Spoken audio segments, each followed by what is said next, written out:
ಮೋದಿ ಅವರ ಮನೆಯಲ್ಲಿ ನಡೆದ ಸಭೆಯ ಇನ್ಸೈಡ್ ಸುದ್ದಿ, ಎಲ್ಲರೂ ಸಹಮತ ವ್ಯಕ್ತಪಡಿಸಿದ್ದಾರೆ.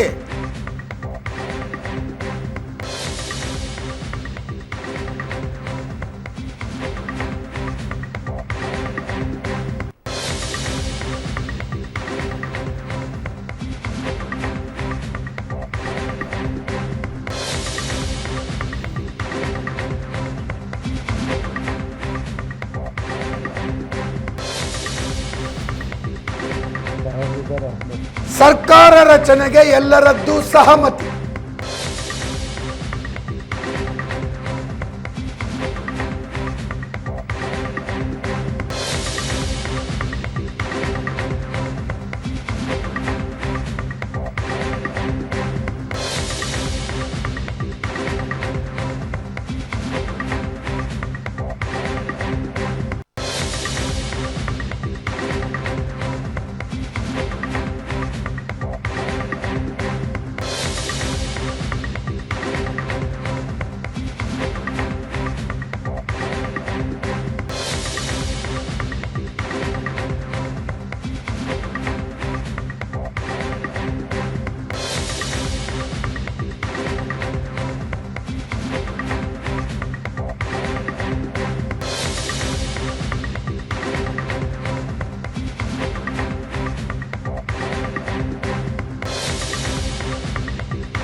ಸಭೆಯಲ್ಲಿ NDA ಸಭೆಯಲ್ಲಿ ಮೋದಿ ಹೇಳಿದ್ರು, ದೇಶದ ಹಿತಕ್ಕಾಗಿ ಎಲ್ಲರೂ ಸೇರ್ಕೊಂಡು ಕೆಲಸ ಮಾಡೋಣ ಅಂತ, ಆದಷ್ಟು ಬೇಗ ಸರ್ಕಾರ ರಚಿಸೋಣ ಅಂತ ನಿತೀಶ್ ಕುಮಾರ್ ಹೇಳಿದ್ರು.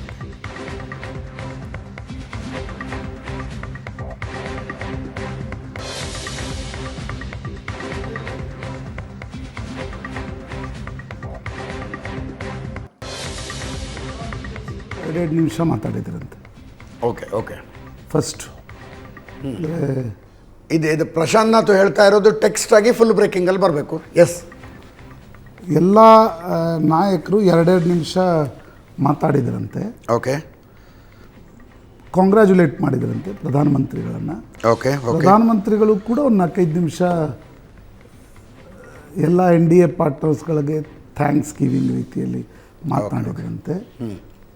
ಜೂನ್ 7ನೇ ತಾರೀಕು ಬೆಳಿಗ್ಗೆ 11 ಗಂಟೆ ಸುಮಾರಿಗೆ NDA ಪಾರ್ಲಿಮೆಂಟ್ರಿ ಬೋರ್ಡ್ ಅಲ್ಲ, ಅದು ಪಾರ್ಲಿಮೆಂಟ್ರಿ ಪಾರ್ಟಿ ಅಂತ ಏನು ಕರೀತಾರೆ. ಓಕೆ, ಎಲ್ಲ ಸಂಸದರು, ಎಲ್ಲ ಪಕ್ಷಗಳ ಸಂಸದರು, ಮುಖ್ಯಮಂತ್ರಿಗಳು, ಉಪಮುಖ್ಯಮಂತ್ರಿಗಳು ಇವರ ಸಭೆಯನ್ನು, NDA ಪಾರ್ಲಿಮೆಂಟ್ರಿ ಪಾರ್ಟಿ ಸಭೆಯನ್ನು ಸಂಸತ್ತಿನ, ಈಗ ಸೆಂಟ್ರಲ್ ಹಾಲ್ ಹಳೆ ಪಾರ್ಲಿಮೆಂಟಲ್ಲಿದೆ, ಹೊಸ ಪಾರ್ಲಿಮೆಂಟಲ್ಲಿ ಎಲ್ಲ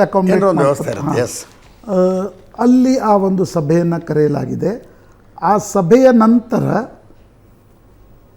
ರಾಷ್ಟ್ರಪತಿಗಳ ಬಳಿ ಹೋಗಿ ಪ್ರಧಾನಮಂತ್ರಿ ನರೇಂದ್ರ ಮೋದಿ ಸರ್ಕಾರ ರಚನೆಯ ಹಕ್ಕನ್ನು ಮಂಡಿಸ್ತಾರೆ ಅಂತಕ್ಕಂಥದ್ದನ್ನು ಮೂಲಗಳು ತಿಳಿಸ್ತಾ ಇವೆ.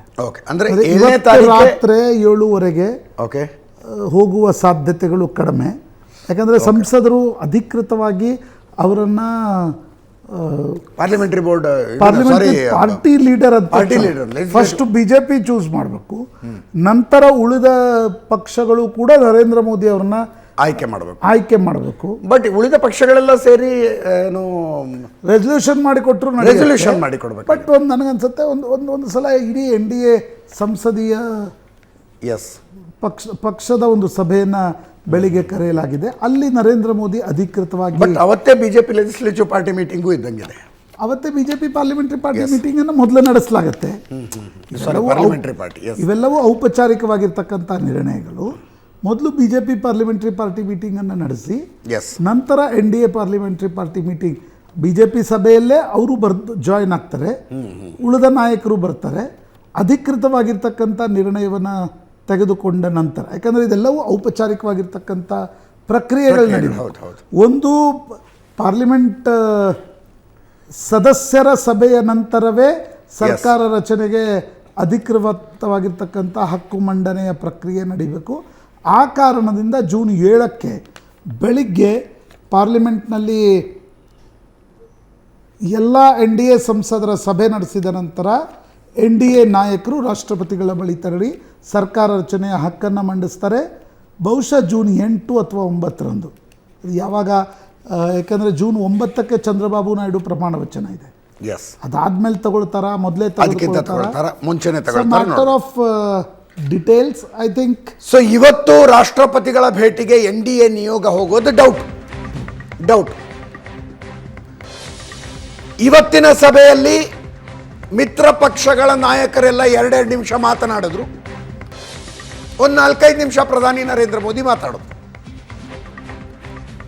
ನರೇಂದ್ರ ಮೋದಿ ಅವರು ಎಲ್ಲರಿಗೂ ಧನ್ಯವಾದ ತಿಳಿಸಿದ ನಂತರ ಎಲ್ಲರೂ ಒಟ್ಟಾಗಿ ದೇಶ ಹಿತದ ಕೆಲಸ ಮಾಡೋಣ ಅಂತ ಹೇಳಿದ್ರಂತೆ. 7ನೇ ತಾರೀಕು ಬೆಳಗ್ಗೆ NDA ಅದೇನಂತ ಹೇಳ್ಬೇಕು ಗೊತ್ತಾಗ್ತಿಲ್ಲ, parliamentary party BJP parliamentary party ಇರುತ್ತೆ. ಎಸ್ ಅಂದ್ರೆ NDA ಮಿತ್ರಕೂಟಗಳಿಂದಲೂ ಗೆದ್ದಿರುವ ಸಂಸದರು ಕೂಡ ಆ ಸಭೆಯಲ್ಲಿ ಇರ್ತಾರೆ. ಒಟ್ಟಾರೆಯಾಗಿ ಎಲ್ಲ ಸಂಸದರು 292 ಸಂಸದರು. ಸಂಸದೀಯ ಮಂಡಳಿ ಅಂದ್ರೆ ಪಾರ್ಲಿಮೆಂಟರಿ ಬೋರ್ಡ್. ಎಸ್ ಅದು ನೀತಿ ನಿರ್ಧಾರ ಪೊಲಿಟಿಕಲ್ ನೀತಿ ನಿರ್ಣಯಗಳಂತ. ಪಾರ್ಲಿಮೆಂಟರಿ ಪಾರ್ಟೀಸ್ ನಮ್ಮ ಶಾಸಕಾಂಗ ಪಕ್ಷ ಅಂತ ಕರೆಯಲ್ವಾ? ಎಸ್ ಅದೇ ರೀತಿ ಸಂಸದೀಯ ಪಕ್ಷ. ಆ ಸಭೆ ಆಗುತ್ತೆ. ಒಂದು ಬಿಜೆಪಿ ಪಾರ್ಲಿಮೆಂಟರಿ ಪಾರ್ಟಿ ಮೀಟಿಂಗ್ನಲ್ಲಿ ಪಕ್ಷದ ರೆಸಲ್ಯೂಷನ್ ಅನ್ನು ಇಟ್ಕೊಂಡು ನರೇಂದ್ರ ಮೋದಿ ಅವರನ್ನು ನಾಯಕ ಅಂತ ಆಯ್ಕೆ ಮಾಡಬೇಕು. ಅದಾದ ನಂತರ ಉಳಿದ ಪಕ್ಷಗಳು, ಬೆಂಬಲಿಸುವ ಪಕ್ಷಗಳವರು ರೆಸಲ್ಯೂಷನ್ ಪಾಸ್ ಮಾಡಿ ಪತ್ರವನ್ನು ಕೊಡಬೇಕು. ಸಾಮಾನ್ಯ ಪ್ರಕ್ರಿಯೆ. ಅದಾದ ನಂತರ ರಾಷ್ಟ್ರಪತಿಗಳ ಹತ್ರ ಹೋಗ್ತಾರೆ ಅನ್ನೋದು. ರಾತ್ರಿ ಕೂಡ ಬಿಜೆಪಿ ಸಂಸದೀಯ ಪಕ್ಷದ ಸಭೆ ನಡೆದ್ರು ಆಶ್ಚರ್ಯ ಇಲ್ಲ. ಯಾಕಂದರೆ ನಾಳೆ ಸಂಜೆ 4 ಗಂಟೆ ಒಳಗಡೆ ಬಿಜೆಪಿಯ ಸಂಸದರನ್ನು ದಿಲ್ಲಿಗೆ ಬರುವಂತೆ ಕರೆಯಲಾಗಿದೆ. ನಾನು ಈಗೊಬ್ಬ ನೂತನ ಸಂಸದರ ಜೊತೆಗೂ ಕೂಡ ಮಾತನಾಡಿದೆ. ನಾಳೆ 4-5 ಗಂಟೆ ಒಳಗಡೆ ದಿಲ್ಲಿಯಲ್ಲಿ ಇರಿ ಅಂತಕ್ಕಂಥ ಸೂಚನೆ ಬಂದಿದೆ. ಎಸ್, ಒಂದು ಸಣ್ಣ ಸಮಯ ಬ್ರೇಕ್ ನಂತರ ಮತ್ತಷ್ಟು ಮಾಹಿತಿ.